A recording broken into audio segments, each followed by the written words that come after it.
Hello, welcome to the channel Y Stories. Enjoy watching. Stop living off my son, you scum. Go get a job, screamed the mother-in-law, forgetting that she was living in her daughter-in-law's apartment. The woman decided to teach her mother-in-law a lesson for such audacity. Gabriella sat at her laptop, reviewing another redesign order for a Swiss company. The sun was already setting, casting warm orange tones on the walls of her spacious apartment. It was moments like this that she particularly loved her home, a two-bedroom apartment in a new building on the 12th floor with a view of the park and a distant river. Her gaze instinctively drifted to the glass shelf where her pride, a collection of antique locks and keys, was displayed. It all started by chance when Aunt Gladys gave her a vintage key she found at the market for her 16th birthday. Since then, the collection had grown to 83 pieces, each with its own story. It's symbolic, Gabriella would sometimes say. Each lock is a door to someone's world. And I have keys to many doors. Now this metaphor took on a new meaning for her, as she had a key to her own door, her own home, purchased with money earned through hard work. Gabriella leaned back in her chair and stretched, easing her stiff back. There was still an hour of work ahead, but her thoughts were already wandering. She remembered how, 4 years ago, she first went abroad to work. The small web studio in Prague, where she was hired as a junior designer, became a stepping stone to a successful freelance career. By saving on everything, she managed to accumulate enough for a down payment on a mortgage in 3 years. Returning home, she immediately started searching for an apartment. Aunt Gladys, who had become a surrogate mother after her parents died in a car accident when Gabriella was just 13, was proud of her niece. Independent, she would tell the neighbors, she's done everything on her own, with her mind and hard work. And that was true. Gabriella matured early, learned to rely only on herself, and by the age of 26, she had what many only dreamed of, her own home and a steady high income. Her phone vibrated, interrupting her thoughts. It was Santiago calling. Gabriella smiled at the picture of her husband on the screen. "Hi, have you left yet?" she asked as she answered the call. "Yeah, I'll be there in about 40 minutes. Should I pick something up on the way?" "Just yourself," Gabriella laughed. "Dinner is almost ready." She hung up the phone and smiled involuntarily, remembering their first meeting. It had been 2 years ago at a city design exhibition where Gabriella had gone in search of inspiration. Santiago was presenting his architectural project, a model of an urban neighborhood with integrated green spaces. Gabriella got so caught up in photographing the details that she accidentally knocked over the model, causing a miniature residential complex to collapse. Instead of getting angry, Santiago laughed when he saw her frightened face. They then worked together to rebuild the damaged model, and Gabriella even suggested a few ideas to improve the design, which Santiago surprisingly embraced enthusiastically. That was the start of their romance, quick, intense, like a mountain river. Within 6 months, they were living together in her apartment, and 8 months later, they were married. Santiago was the complete opposite of Gabriella, calm, a bit slow, methodical. He worked at an architectural firm designing residential complexes. While his salary was decent, it didn't compare to Gabriella's. However, that was never a problem for either of them. Before moving in with Gabriella, Santiago had lived with his parents in a spacious apartment near the city center. At 32, this situation might have seemed odd, but for him, it was his comfort zone. The family home, where everything was familiar and predictable, where his mom always cooked his favorite dish, and his dad watched football with him on Sundays. Gabriella fully realized how strong this connection was when she first visited to meet his parents. Teodora Suarez, a short, plump woman with a sharp gaze from under her heavily mascaraed lashes, greeted her cautiously. She was used to being in charge and didn't tolerate objections. "So, you're a designer?" she asked, sizing Gabriella up. "What is that? Do you draw postcards?" "Not exactly," Gabriella smiled. "I create designs for websites and apps, mostly for foreign clients." "You work abroad?" Teodora frowned. "And do they pay well?" Quite well, Gabriella replied evasively, feeling awkward about the direct question about money. Mom, Gabriella earns more than I do, Santiago proudly said, unaware that this information would become a thorn in his mother's side. Well, Teodora pursed her lips. But can you cook? Tomas, Santiago's father, was the complete opposite of his domineering wife. A retired engineer, calm and quiet, he would occasionally add a word to the conversation, preferring to go with the flow and avoid unnecessary conflicts. During their first meeting, he just shook Gabriella's hand, mumbled something inaudible, and went back to reading the newspaper. The meeting was tense, and on the way home, Santiago sheepishly admitted, "My mom is just worried about me. She's always like that with my girlfriends. She'll get used to it." But Gabriella already felt that Teodora Suarez wasn't the type to easily accept or get used to things. In the following meetings, her mother-in-law was pointedly polite, but between the lines, Gabriella could read clear disapproval, especially when it was revealed that the young couple would be living in Gabriella's apartment. Why not live with us? Teodora genuinely wondered. We have plenty of space, a whole room free. And that place, what, a one-bedroom, I bet. Two-bedroom, Mom, Santiago replied. And it's well renovated. We've already decided. Well, suit yourselves, his mother pursed her lips. You know best. After their modest wedding, which also didn't please Teodora, who had dreamed of a banquet for 100 people, their relationship with the mother-in-law became a matter of forced politeness. They met on family holidays, occasionally went to the theater or exhibitions together. Gabriella tried to keep the peace for Santiago's sake, although sometimes her mother-in-law's barbed comments hit their mark. So, when are you planning to have kids? Teodora would ask at every meeting. Or are you just wasting time on your internet stuff? Gabriella usually laughed it off, though deep down these questions stung. She and Santiago had indeed postponed the issue of children. They both wanted to establish their careers first, pay off the mortgage, and get financially stable. Their life together, before Santiago's parents moved in, had been calm and steady. Gabriella worked from home, usually from 9 to 6, with lunch breaks and short walks to stretch. Santiago would leave for the office at 8 and return around 7 p.m. They often spent their evenings together, cooking dinner, watching movies, occasionally going to the cinema or meeting friends. On weekends, they would often go out of town or simply walk in the parks. On weekdays, Gabriella usually had dinner ready when her husband came home. She loved experimenting in the kitchen, trying new recipes, and Santiago gladly acted as her taster. However, if she was too busy with a project, they would just order food, or Santiago would cook something himself. They didn't divide money into yours and mine. They had a joint account to which both contributed, covering all major expenses, mortgage, utilities, groceries, vacations. Of course, since Gabriella earned more, her contribution was more substantial, but that was never a subject of argument. They also each had their own personal funds, which they could spend without reporting to each other. Their daily routine was comfortable for both of them. Gabriella, as a freelancer, valued the ability to work at her own pace in the comfort of her home.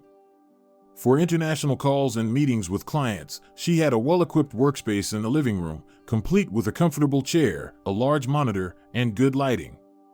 Santiago, on the other hand, was a typical early riser. He woke up early, went to bed early, and enjoyed the stability of office work. Their relationship was built on mutual respect and support. Santiago was proud of his wife's success, and she appreciated his reliability and calmness. If disagreements arose, they discussed them without raising their voices or holding grudges. Overall, it was a strong, albeit young, union of two different but complementary people. Gabriella's professional life wasn't just a job. It was a passion. She loved the process of creating interfaces that were both beautiful and functional. Each year, her portfolio expanded with more prominent and prestigious projects, and her fees grew. She mostly worked with European and American companies, many of which were regular clients. An ordinary working day for Gabriella began with checking her email and messages in messengers. Then she reviewed current projects, made a plan for the day, and started working. There were often video calls with clients or development teams she collaborated with. She appreciated the freedom, the ability to plan her own time, avoid commuting, and work in a comfortable environment. Her income was unstable. Some months she had so many orders that she could barely keep up, while other months were relatively calm, but on average, her monthly earnings were several times higher than Santiago's salary. Gabriella never emphasized this, never saw it as a reason for pride or superiority. She just did what she loved and was skilled at, and was fairly compensated for it. Before the main conflict began, Gabriella and Santiago's parents met about once every 2 weeks. Usually, these were Sunday lunches at their home, sometimes trips to the theater or the cinema. Teodora always found a reason for small remarks, but Gabriella had learned to let them slide. Tomas mostly remained silent, only occasionally chiming in when the conversation turned to politics or football. One day, on an ordinary weekday, when Gabriella was immersed in a complex project for a Finnish company, the phone rang. It was Santiago, his voice sounding anxious. "Gabriella, there's a problem at my parents' place. A pipe burst in the bathroom, and water has gone to the neighbors. They urgently need to do repairs." "How awful." Gabriella genuinely sympathized. "Did it flood badly?" "Yeah, they'll need to replace the floors, possibly part of the walls." "Listen, I have a huge favor to ask." Gabriella already had an idea of what he was going to say, and she tensed up internally. "Can they stay with us while the repairs are being done?" "Just for a couple of weeks, no more. They're going to shut off the water for a few days. It'll be impossible to live there." Gabriella hesitated for a moment. The thought of her mother-in-law being around all the time, invading her work and personal space, scared her, but refusing in this situation would be strange. "Of course, they can come," she finally said. "When?" "I'll pick them up now. They've already packed the essentials." "Okay. I'll tidy up a bit and make the guest room ready for them." After hanging up the phone, Gabriella took a deep breath. 2 weeks, just 2 weeks. She could handle it. After all, they were Santiago's parents, and they really needed help. The morning when Santiago's parents stepped over the threshold of their apartment with suitcases and bags, Gabriella would remember forever. Teodora entered first, looked at the hallway with a critical eye, and immediately began ordering Tomas around. "Put the suitcases here. Santiago, help your father. Gabriella, do you have tea? We've just come from the road." Gabriella smirked internally. The road from Santiago's parents' house to their apartment took no more than 20 minutes by car, but she silently went to the kitchen to set the kettle. "Make yourselves at home in the guest room," she said when she returned to the hallway. "I've put fresh linens on the bed." "Thank you, dear," Tomas said unexpectedly warmly. "Sorry for the inconvenience." "No inconvenience at all," Gabriella waved her hand. "Tight quarters, but no offense."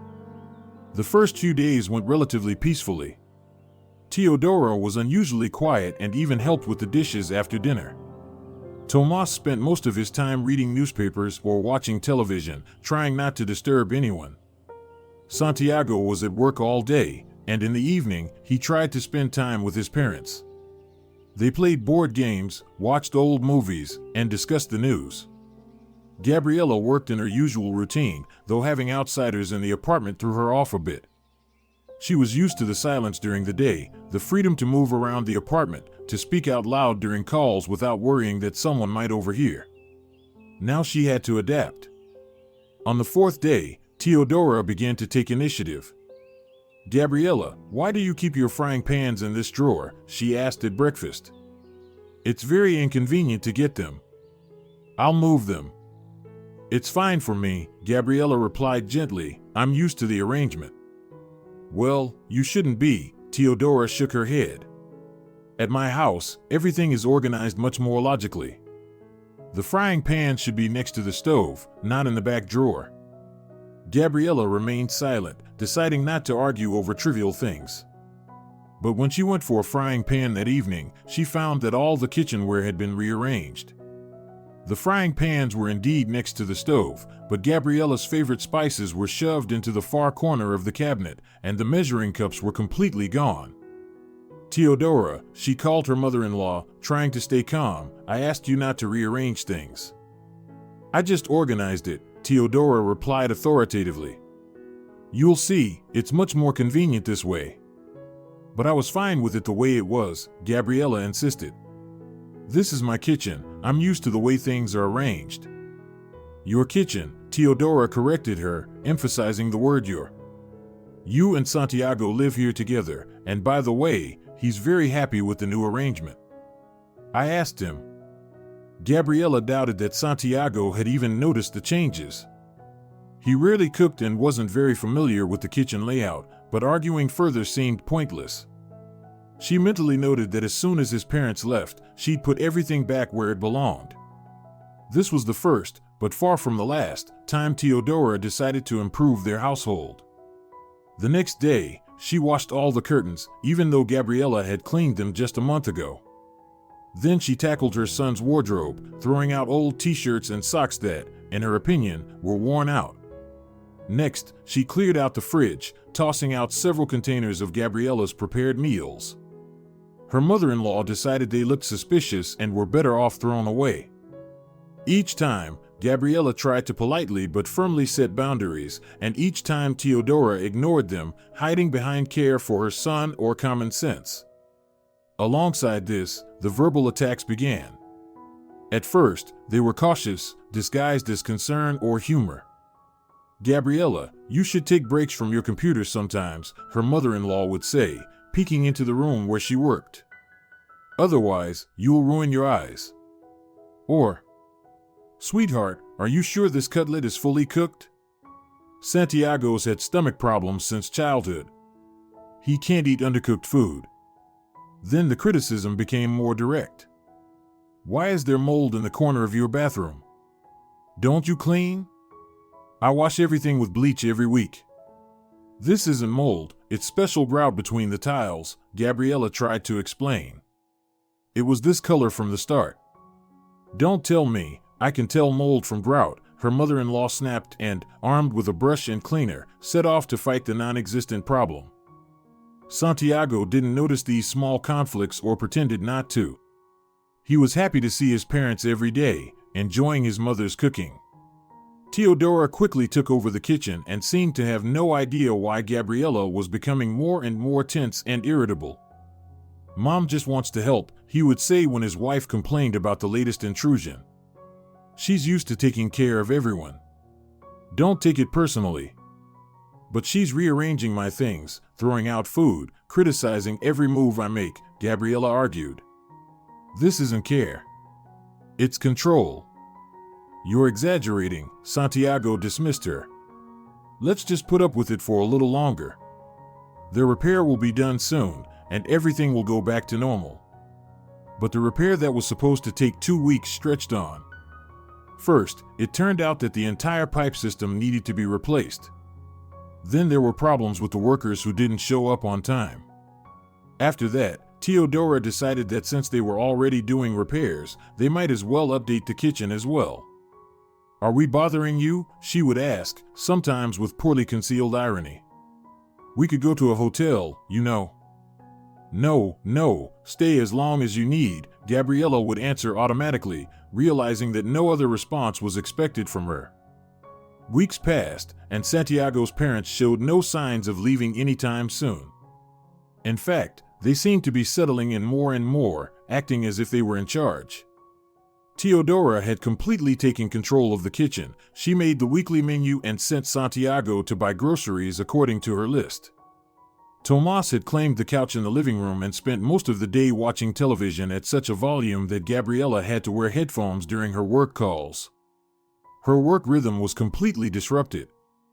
Her mother-in-law constantly barged into the room with questions, advice, or just to chat, ignoring any signals that Gabriella was busy.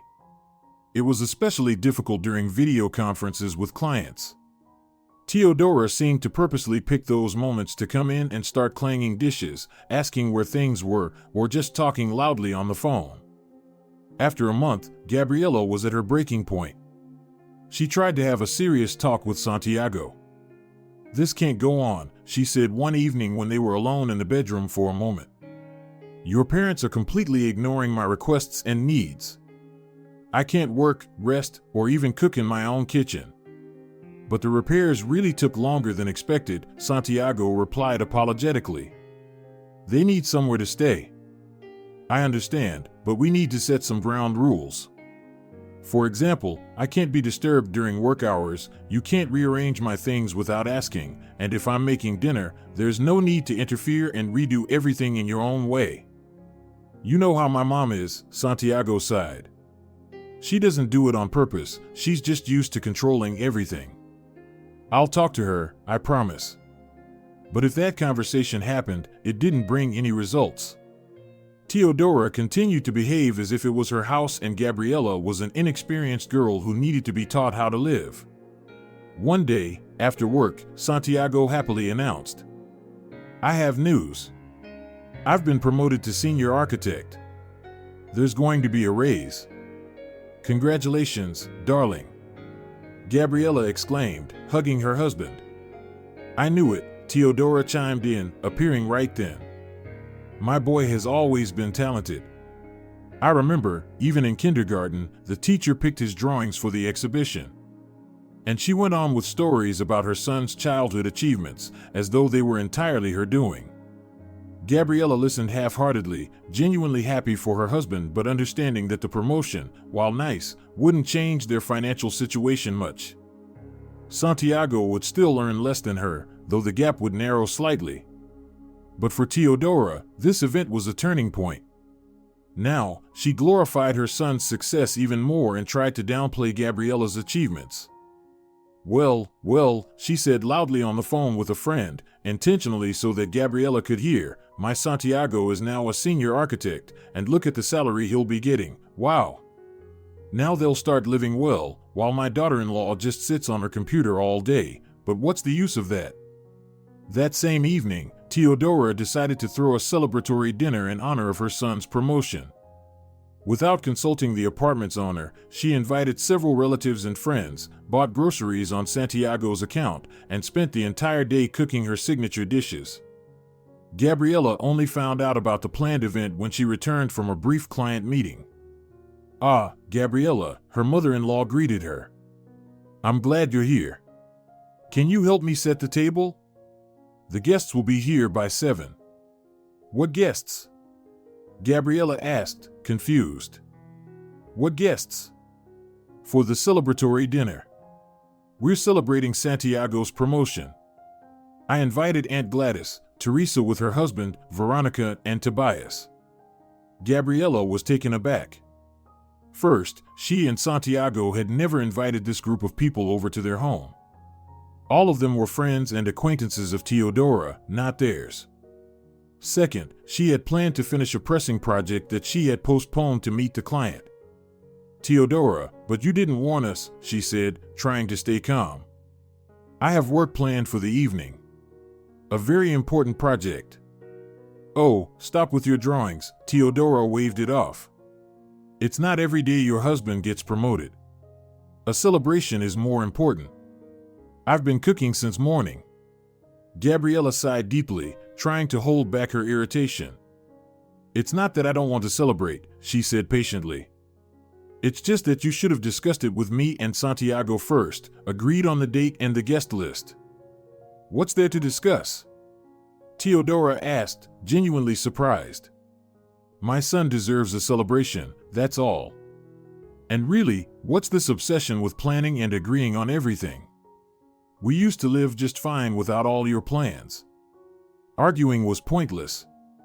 Gabriella realized she would have to put her work aside and take part in this unplanned event. She sent the client an apology and an explanation that the project deadline was being extended by a day, and went to change. The evening was difficult.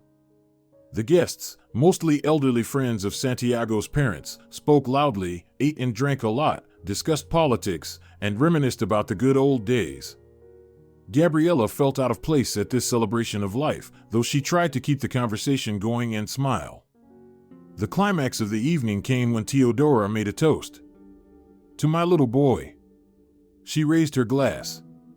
"To his bright mind and golden hands. Now he's the real breadwinner of the family, as it should be for a man, unlike some who sit at their computers all day with no results." She pointedly glanced at Gabriella, and several guests also turned their gaze toward her. It was obvious who Teodora was referring to, and it was an open attack. Gabriella kept her composure, silently drank to her husband's health, and soon, under the pretext of a headache, retreated to the bedroom. There, she quietly finished her project and sent it to the client, then lay awake for hours, listening to the festivities in the living room. Santiago came home late, slightly tipsy and content. "Why did you leave?" he asked, flopping onto the bed. "It was so much fun." "I had a headache," Gabriella lied. "Plus, I needed to finish the project." Work, Santiago muttered. "You never rest." "Your mom said the same thing," Gabriella remarked, just in a much harsher tone. "What did she say?" Santiago frowned. "That I sit at my computer all day and that there's no point in it. And that now you're the real breadwinner of the family." "But that's not what she meant," Santiago tried to defend his mother. "She's just proud of my promotion." "She meant exactly what she said," Gabriella replied tiredly. "And this isn't the first time she's tried to belittle my work and my contribution to the family." "You're exaggerating," Santiago yawned. "Let's go to sleep, I'm tired." The conversation was over, but the bitterness remained. Gabriella increasingly felt like a stranger in her own home. Her things were being moved, her time was not respected, her work was not recognized, her opinion was disregarded, and her husband, instead of supporting her, acted like the problems didn't exist. Another month passed, and the situation not only didn't improve, but continued to worsen. Her mother-in-law increasingly took over the apartment, as if it were her own home. She moved furniture around to improve energy flow, changed the curtains because the ones Gabriella had were too dark, and commanded what groceries to buy and what to cook. Tomas kept quiet, always going along with Teodora's orders. He understood that their prolonged stay had become an abuse of hospitality but was too afraid to confront his wife. Sometimes, he tried to ease the tension. He helped Gabriella with the dishes, asked about her work, showed interest in her collection of keys, but as soon as Teodora came into the room, he would immediately go silent and step aside. Gabriella felt increasingly pushed out of her own space. Her work corner in the living room was no longer her refuge. Her mother-in-law would regularly barge in with the vacuum cleaner or a rag, move the monitor to clean under it, unplug extension cords to save electricity. But the real blow came the day Gabriella returned from the store and found that her collection of antique locks and keys was gone from the shelf. "Where are my things?" she asked her mother-in-law, who was preparing something in the kitchen. "What things?" Teodora innocently asked. "My locks and keys. They were on the shelf in the living room." "Oh, that junk?" Teodora waved her hand dismissively. "I moved them. They were just gathering dust and didn't look nice. Enough with the toys already." "It's not junk." Gabriella's voice rose with anger. "It's my collection, which I've been building for years." "Where is it?" "It's in a box on the balcony," Teodora reluctantly admitted. "But if I were you, I'd throw all that stuff out. You're a grown woman, and you're wasting your time with nonsense." Gabriella rushed to the balcony and found a cardboard box where her carefully collected items had been carelessly thrown. Some of them were damaged, broken pieces, bent mechanisms. The most damaged was the antique French lock from the 15th century, which had been her pride and was worth a significant amount of money. "Do you realize what you've done?" Gabriella returned to the kitchen, holding the damaged lock in her hands. "Some of these items are antiques. They're worth more than all the furniture in this apartment." "Don't exaggerate," Teodora snorted. "It's just scrap metal." "It's not scrap metal." Gabriella couldn't hold back her emotions anymore. These are collectibles, historical artifacts, and they're mine. You had no right to touch them. What are you shouting about some nonsense? Her mother-in-law raised her voice. I just cleaned up, and you're throwing a fit. When Santiago comes, he'll explain to you that a home should be beautiful, not cluttered with junk. Gabriella realized that if she didn't leave, she would completely lose control. She silently walked out of the kitchen, grabbed the box with her collection, and locked herself in the bedroom. She spent several hours trying to assess the damage and salvage what she could. In the evening, she had a difficult conversation with Santiago. Gabriella hoped that this time, he would stand by her, as it was about a direct invasion of her personal space and the destruction of her property. Do you understand how I feel? She said, showing her husband the damaged items. It feels like I'm not respected, like my feelings and interests don't matter. Like I'm nobody here.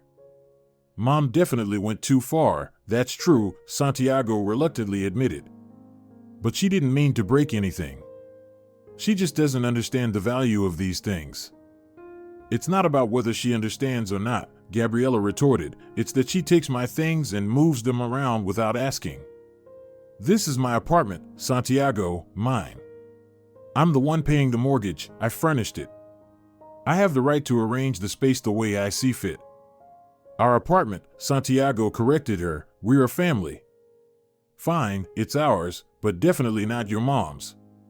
She acts like we're guests in her home, not the other way around. You're exaggerating. Again, that phrase Gabriella had come to despise. Mom just tries to help, to make the house cozier. I don't need help, Gabriella snapped. I didn't ask for it. I was comfortable the way things were before your parents moved in. And how much longer are you going to keep reminding me that this is just temporary? Now Santiago started getting irritated. They didn't move in here by choice. They've got repairs. Repairs that were supposed to take 2 weeks, and it's already been 2 months. And it seems like no one's in a hurry to finish it. This conversation, like many others before, ended with no resolution. Santiago couldn't admit that his parents were abusing their hospitality, and Gabriella couldn't stand the constant intrusion into her life anymore. The situation reached a point where Gabriella started looking for ways to avoid being at home. She began going to client meetings more often, even when a video call would have sufficed. She found a co-working space nearby and rented a desk for a month. Sometimes she worked in cafes, though it was less convenient. Santiago noticed these changes. You're hardly ever home now, he said one evening. It's impossible to work at home, Gabriella replied simply. Your mom keeps distracting me, rearranging my things, criticizing everything I do. You're being too sensitive, Santiago sighed. Mom's just an active person. That's not activity, it's disrespect, Gabriella retorted. And you know what hurts the most? That you always take her side. I'm not taking sides. Exactly. You prefer to pretend the problems don't exist instead of supporting your wife. Santiago remained silent, but Gabriella could see that her words had affected him. However, it didn't change anything. He still avoided conflicts with his mother and preferred to ignore the growing tension in the house. Meanwhile, Teodora continued tightening the screws. Now she wasn't just interfering with Gabriella's daily life, but actively trying to control her work as well.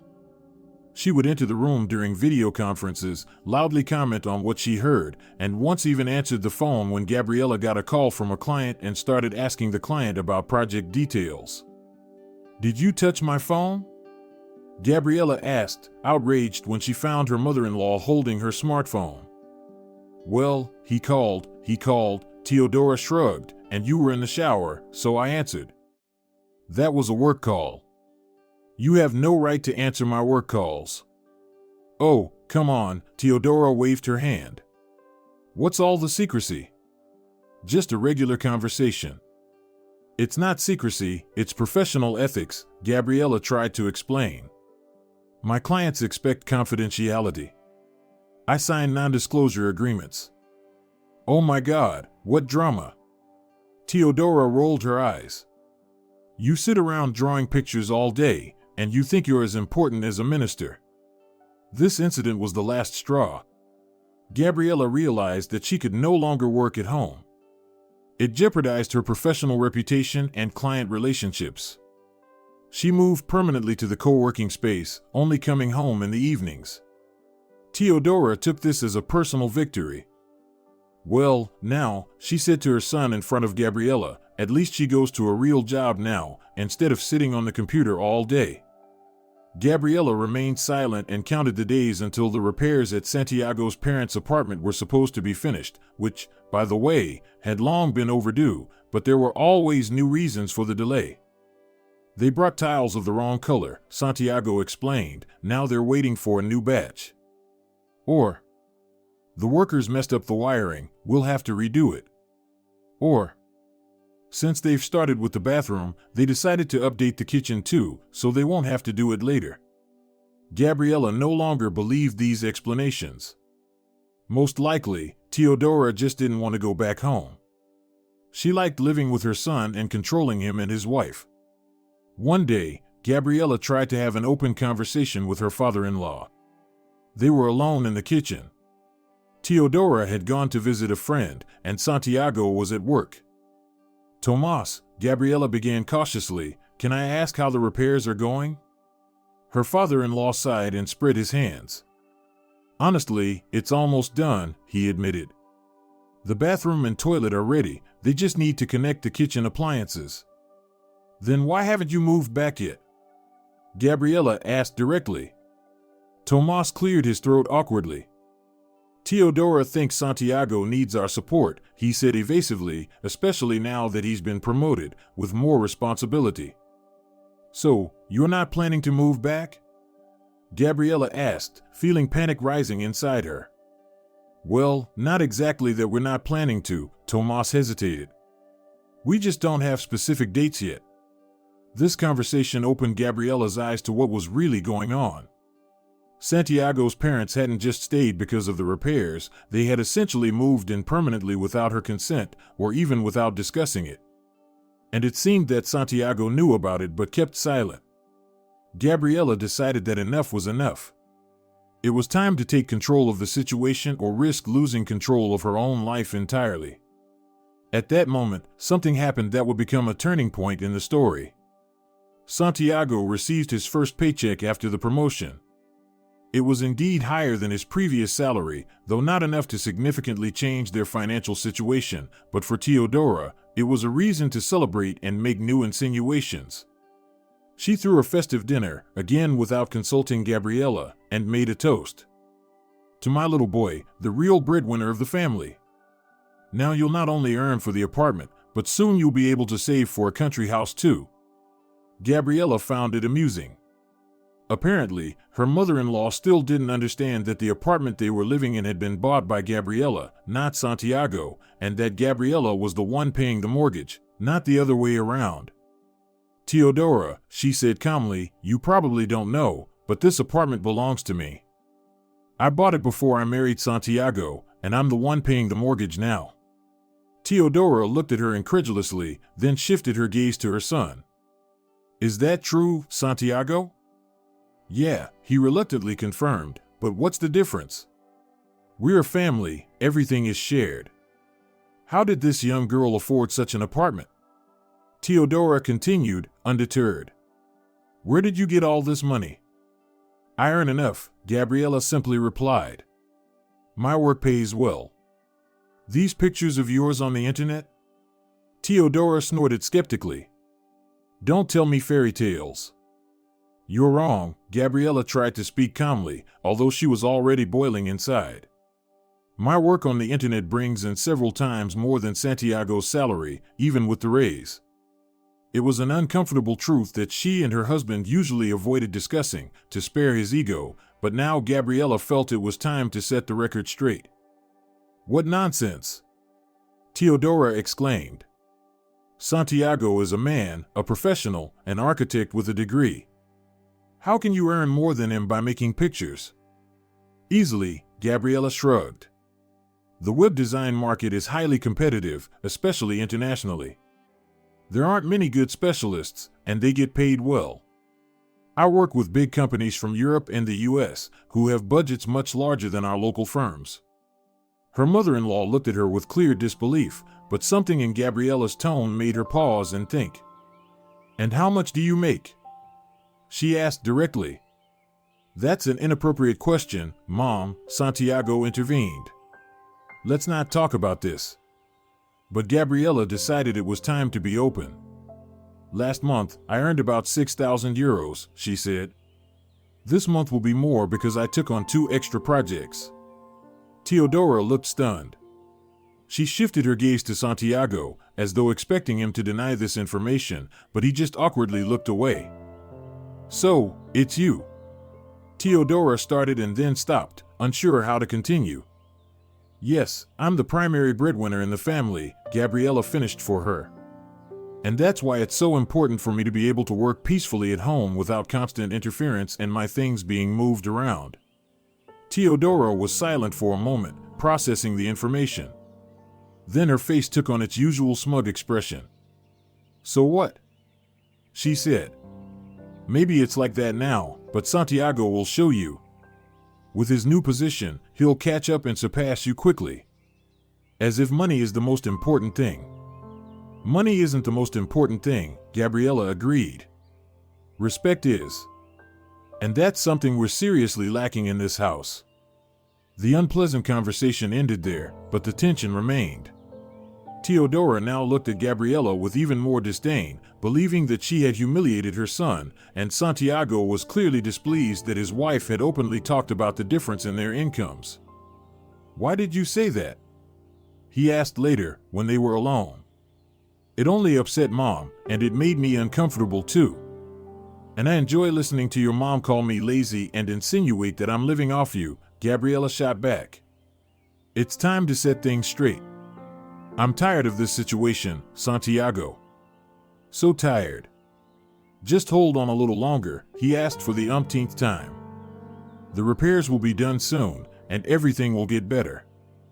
"The repairs are already done," Gabriella said. "Your father told me himself. They just don't want to leave." Santiago looked embarrassed, and Gabriella realized that he knew about it. "Why didn't you tell me?" she asked quietly. "We agreed it would only be for the duration of the repairs." "I know," Santiago sighed. "But Mom enjoys being close to me, to us, and it's really more convenient for them here. Stores are closer, the clinic is nearby." "So, this isn't temporary anymore?" Gabriella asked, feeling the ground slip from beneath her feet. "They're going to live with us permanently?" "Well, not exactly permanently," Santiago hesitated, and Gabriella realized that this was exactly what had been planned all along. It was a heavy moment of realization. All this time, she thought she and Santiago were on the same side, that he too was waiting for his parents to return to their apartment, but it turned out that he was perfectly happy with the situation and didn't intend to change anything. Gabriella realized that she would have to take action herself, and she would have to act decisively, or her life would never return to normal. The morning of the day that was supposed to become a turning point in their relationship started for Gabriella like usual. She woke up before Santiago, took a shower, made breakfast, and sat down at the computer. Today she had an important video conference with a major client from Finland. They were discussing a new project that could be the highest paying one in her career. Gabriella decided to stay home instead of going to the co-working space because she needed a large monitor and a stable internet connection for the presentation. She hoped that Teodora would leave her alone at least today, as she had explained to everyone the importance of this call the day before. By 10 a.m., Santiago had left for work. Tomas went to the clinic, and only Gabriella and Teodora remained in the apartment. Teodora had promised not to make noise or disturb Gabriella during the important meeting. The conference started at 11. Gabriella spoke with the development team and client representatives, demonstrated her work, and answered questions. Everything was going perfectly. The clients were clearly impressed by her professionalism and creative approach. Then, suddenly, at the most critical moment, when they were discussing the financial terms of the contract, Teodora barged into the room without knocking. "Gabriella," she called loudly, completely ignoring the fact that Gabriella was on a video conference. "Have you seen my blood pressure pills? I left them on the table, and now I can't find them." Gabriella tried to signal with her hands that she was busy, but her mother-in-law wouldn't stop. "Can you hear me? I'm asking about the pills. This is important." "Sorry, I'm having a small technical issue," Gabriella said to the clients, turning off her microphone, then turned to Teodora. "Teodora Suarez, I asked you not to disturb me during this call. I haven't seen your pills. How are you talking to me?" Teodora was outraged, raising her voice even more. "I'm an elderly person, I have high blood pressure, and you're just sitting here in front of the computer." Gabriella knew the clients could hear this conflict, even though she had muted the microphone. It was incredibly unprofessional and could jeopardize the entire deal. "Let's discuss this after the call," she asked, trying to stay calm. "This is really an important meeting." "More important than my health?" Teodora threw up her hands. "Of course, you don't care. You sit here all day, and it's for nothing. Look at Santiago, he works like a madman, building his career, and what about you?" Gabriella saw the confused faces of the clients on the screen. She tried to salvage the situation. "I'm sorry, I need to take a minute, I'll be right back." She stood up, took her mother-in-law by the elbow, and tried to lead her out of the room. "Let's go, we'll find your pills." But Teodora yanked her arm away. "Don't tell me what to do," she screamed. "This is not your apartment, it's my son's. He works, earns money, and you're sitting here playing games. You have no shame." Gabriella saw one of the participants shake his head and say something to the other person. The situation was becoming catastrophic. "Teodora," she said firmly, "I'm in the middle of a work meeting. This is my job, and I'm being paid for it. A lot of money, by the way, and if you don't leave now, I'm going to lose this important contract." "Ha!" Teodora sneered. "I believe that. How long are you going to fool Santiago? You think I don't see what you're up to? Social media, TV shows, playing with toys." And then Teodora saw the computer screen with the faces of the people watching the scene, but instead of getting embarrassed, she became even more inflamed. "So this is who you're having fun with?" She pointed at the screen. "You're talking to men on video calls while your husband is at work? What a good wife you are, nothing to say." Gabriella was horrified. She couldn't even imagine that her mother-in-law was capable of such a scene. This had crossed all boundaries. "Teodora, these are my clients," she tried to explain. "This is a work meeting." But her mother-in-law wasn't listening anymore. The rage in her eyes had been building up for months. "Stop sitting on my son's neck, you bitch. Get to work." Her mother-in-law screamed, forgetting that she and her husband were living in her daughter-in-law's apartment. "You sit on the computer all day, and it's for nothing. Santiago is killing himself to support all of you." An unbearable silence fell. The clients on the screen looked shocked.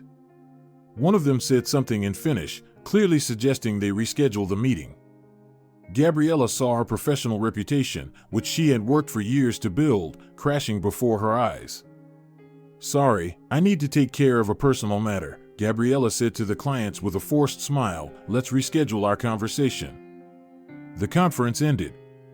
Gabriella leaned back in her chair and closed her eyes, trying to deal with the storm of emotions: shock, hurt, humiliation, anger, everything mixed into a volatile cocktail. Teodora stood nearby, arms crossed, with a look of triumph on her face. "There, now we can talk properly," she said, "without your computer games." That was the last straw. Gabriella slowly stood up, looked straight into her mother-in-law's eyes, and said in a very calm but chilling voice, "Congratulations, you just cost me a €50,000 contract and possibly my reputation in the professional community. I hope you're happy now." Teodora hesitated for a second but quickly regained her composure. "Don't tell me lies," she scoffed. "What 50,000? For your pictures? Who would care about you?" But Gabriella wasn't listening anymore. She had made a decision. Gabriella decided it was time to teach her mother-in-law a lesson for such audacity. "You know what?" she said, looking Teodora straight in the eyes. "From this moment on, everything is going to change. Since you think I'm living off your son, let's see how he manages without my support." Teodora looked at her in confusion. "What are you talking about?" "Very simple things," Gabriella replied. "I'm going to stop paying the bills, buying food, and maintaining this apartment.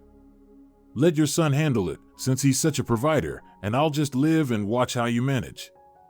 "How dare you?" Teodora gasped, outraged. "It's your duty as a wife." "No, Teodora, it's not," Gabriella shook her head. "In the modern world, there's no such thing as women's and men's duties. There's partnership and mutual respect, but you destroyed that with your constant interference." Gabriella opened the drawer, took out a folder with documents, and handed it to her mother-in-law. "Here, take a look. These are the documents for the apartment, the mortgage agreement, and the account statements for the last 6 months. Pay attention to the amount of the monthly mortgage payment and who's been making it." Teodora reluctantly took the folder and started going through the documents. Her face slowly changed as she saw the amounts flowing through Gabriella's accounts and realized the scale of her earnings. This is all your money?" she finally asked, pointing at the figures on the statement. "Yes," Gabriella answered simply, "this is my income for the past 6 months, and here are my expenses: mortgage, utility bills, groceries, household appliances, the vacation Santiago and I took last year. All of it was paid from my account." Teodora looked stunned. "But how is that possible? You're just a designer," Gabriella finished for her, "who earns more in a month than you and Tomas get in a whole year of pensions, and more than your son with his new position." Teodora helplessly sank onto the table, still clutching the documents in her hands. "Why didn't you say this before?" she whispered. "Because it didn't matter to me," Gabriella replied. "I don't judge people by their income. What matters to me is mutual respect, something you've never given me." At that moment, they heard the front door open. Tomas had returned. He entered the room and immediately felt the tension. "What happened?" he asked, looking from his wife to his daughter-in-law. "What happened is," Gabriella said, "that from today, you and Teodora are going back to your apartment. The repairs have long been finished, and there's no reason for you to stay here anymore." "But how can that be?" Tomas started, but Gabriella cut him off. "No buts. This is my apartment. I pay for it, and I decide who lives here. And since your wife just ruined an important contract for me and insulted me in front of the clients, I don't want to see you here anymore. Pack your things." Tomas looked bewildered at his wife, who sat with her head lowered, still holding the documents from Gabriella. "Teodora, what happened?" But Teodora remained silent, for the first time in her life unable to find something to say. "Here's the deal," Gabriella continued, pulling a set of keys from her bag. "I'm giving you until tonight. By the time Santiago gets home, you shouldn't be here anymore, and these are the keys to your apartment. I ordered duplicates just in case when you gave us the originals." She placed the keys on the table in front of her father-in-law. "But we can't just," Tomas began. "You can," Gabriella cut him off, "and you should, or I'll call the police and file a report for illegal occupancy." It was an empty threat. Gabriella knew that the police would probably not get involved in such family matters, but for elderly people of the old school, mentioning the authorities was a convincing argument. Tomas sighed and nodded. "Fine, we'll leave, but let us at least talk to Santiago." "Talk as much as you want," Gabriella shrugged, "but not here. I'm calling him right now and telling him what happened." She took out her phone and dialed her husband's number. He didn't answer right away. "Gabriella, I'm in a meeting, let's talk later." "No, Santiago, let's talk now," Gabriella said firmly. "This is serious. Your mom just ruined an important meeting with my clients, insulted me, and basically accused me of being lazy and living off you." "What?" Santiago seemed to be in disbelief. That's impossible. It is, and I'm not going to put up with it anymore. I've asked your parents to leave the apartment today. The repairs have been finished for a while. You know that. There was silence on the other end of the line. Santiago, are you hearing me? Gabriella asked. Yes, he finally replied, I hear you, I'm coming home now. Don't, Gabriella said. Finish your work, and we'll talk in the evening, but your parents won't be here, that's non-negotiable. She hung up the phone and turned to her in-laws. You heard everything. You have time to pack your things. Teodora finally found her voice. You can't do this, she exclaimed. Santiago is our son, he won't kick us out. I'm not asking for his permission, Gabriella replied calmly. This is my apartment, and I'm making the decision. You can wait for him at your place. She turned and left the room, leaving her in-laws to process the situation. After locking herself in the bedroom, Gabriella finally allowed her emotions to take over. She trembled from the stress, anger, and the realization that she may have just destroyed her marriage, but at the same time, she felt a strange sense of relief, as if she had finally dropped a heavy burden she had been carrying for too long. An hour later, she heard the front door slam. Looking out the window, Gabriella saw Tomas loading suitcases into a taxi, while Teodora stood next to him with a stone face. They left without saying goodbye. Gabriella walked around the apartment, feeling for the first time in a long while that it was truly hers again. She opened all the windows to let in fresh air, changed the sheets in the guest room, returned her collection of locks and keys to its usual spot, then wrote an apology to her clients for the meeting disruption and requested a reschedule. To her surprise, they were understanding. One of them had been in a similar situation with his own mother-in-law. In the evening, Santiago returned home. He looked confused and upset. My parents called, he said, not even greeting her. Mom's hysterical, and Dad's trying to calm her down. What happened, Gabriella? Gabriella went into detail about the events of the day, not leaving out a single detail. She told him about the ruined meeting, the shouting from her mother-in-law, her insults, and her decision to put an end to it.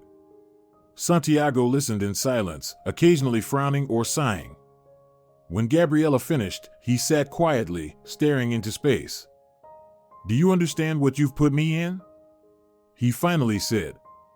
These are my parents. And I'm your wife, Gabriella replied. I have the right to respect in my own space. Your mom crossed every line. You know that I earn more than you and pay for this apartment. How could you allow her to say that I'm living off you? I didn't allow it, Santiago objected. I just tried not to escalate things. And what's the result? The situation escalated to its limit. I've tolerated 2 months, Santiago, 2 months of invasion into my personal space, disrespect, criticism, and control. You were there, you saw everything, and you did nothing. Santiago lowered his head. I didn't want conflicts, he admitted. Mom's always been like this, controlling. It's hard to argue with her. But you're an adult man, Gabriella shook her head. You should have protected your family, your home, but instead, you just turned a blind eye, hoping it would resolve itself. So what now? Santiago asked. Are we never going to see my parents again? We will, Gabriella replied, but on our terms. They can visit for a couple of hours. We can visit them, but living together is no longer possible. Santiago sighed deeply and nodded. I understand, you're right. I'll talk to them and explain the situation. Thank you, Gabriella said, finally smiling slightly for the first time that day. I didn't want it to end like this, but sometimes you just have to set boundaries on the abuse. They spent the next few hours talking, discussing what had happened and making plans for the future. For the first time in a long while, they truly listened to each other, trying to understand each other's point of view. It was a painful but necessary conversation. The first few weeks after Santiago's parents left were not easy. Teodora refused to speak to Gabriella and showed her resentment in every way. She called Santiago every day with complaints about her health, hinting that her condition had worsened because of the stress of being kicked out of their home. Santiago visited his parents after work every day, bringing groceries, helping with chores. Gabriella didn't mind these visits, but she didn't participate in them. She used the freed up time to get back into her work routine and reconnect with her clients. Fortunately, the Finnish company hadn't canceled their cooperation, though they postponed signing the contract for a few weeks. A period of reevaluation began in Gabriella and Santiago's relationship. They both had to admit their mistakes. Gabriella had kept quiet for too long and tolerated things instead of clearly setting boundaries, while Santiago had become too accustomed to avoiding conflict, even when it meant neglecting his wife's feelings. Teodora tried several times to return things to the way they were. One day, she showed up unannounced with huge bags of groceries and announced that she would be making dinner. Another time, she called at 6 a.m., demanding that Santiago come right away to help move the curtains, and when her blood pressure really did rise, she insisted that he stay with her for the night, as her condition could worsen at any moment. Santiago was torn between his wife and his mother, trying to please both, but in the end, he pleased neither. He grew tired of the constant tension, of having to pick a side in this prolonged conflict. Tomas, unexpectedly for everyone, turned out to be the more reasonable one. One day, he came to Gabriella when Santiago was not at home. "Can I talk to you?" he asked, awkwardly shifting his weight from one foot to the other in the doorway. Gabriella hesitated but then invited him in. "I wanted to apologize," her father-in-law said, sitting on the edge of a chair. "Teodora, she's always been like this, controlling, wanting to control everything and everyone. That's her nature, and I don't think she'll change at her age, but you shouldn't have tolerated the way she treated you. I'm sorry I didn't intervene sooner." Gabriella was surprised by this confession. "Thank you, Tomas," she said sincerely. "That means a lot to me." "I talked to Teodora," Tomas continued. "I explained that she's damaging Santiago's relationship with you, and that's the last thing we want. She doesn't admit her mistake, but I think she'll get it in time." "I hope so," Gabriella sighed. "I don't want Santiago to be torn between us." From that day on, Tomas became an unexpected ally in smoothing things over. He restrained his wife's more radical impulses, convinced her not to interfere in the young couple's life, and tried to foster dialogue. It didn't always work, but the situation gradually stabilized. However, a crack had appeared in Gabriella and Santiago's relationship, one that wasn't so easy to fix. Too much had been said and realized during these months. Santiago understood how emotionally dependent he was on his mother, how easily he succumbed to her manipulations. Gabriella realized that, at the critical moment, her husband hadn't defended her and had preferred to take a neutral position. Another source of tension was the issue of finances. They had never focused on who earned what and contributed to the family budget. Now, however, this topic came up every time they discussed purchases, travel, or future plans. "Maybe I'll pay for the trip myself," Santiago said when they were discussing a possible vacation. "My salary is higher now." "Still not higher than mine," Gabriella reminded him. "And what difference does it make? We're family." "I just want to contribute," Santiago insisted. "I don't want you to think I'm being supported by you." These conversations hurt both of them, but they couldn't stop returning to the painful topic. 6 months had passed since the conflict. Their relationship with Santiago's parents had stabilized at a level of polite neutrality. They met at family celebrations, sometimes went together to the theater or cinema. Teodora no longer tried to boss around in Gabriella's home, and even occasionally showed interest in her work, but there was no closeness, and it seemed unlikely there ever would be. Tomas's birthday was approaching. Teodora was organizing a festive dinner and invited the young couple. Gabriella didn't want to go but understood that declining would be seen as continuing the war. "Just a couple of hours," Santiago persuaded her. "Dad will appreciate it." Gabriella agreed. They bought a gift, a good bottle of cognac and a wood carving set. It had been Tomas's longtime hobby, which not many knew about, and they went to the dinner. The atmosphere at the dinner was tense. Teodora was notably polite but cold. She asked her son about work, his new projects, but spoke to Gabriella only occasionally with formal questions.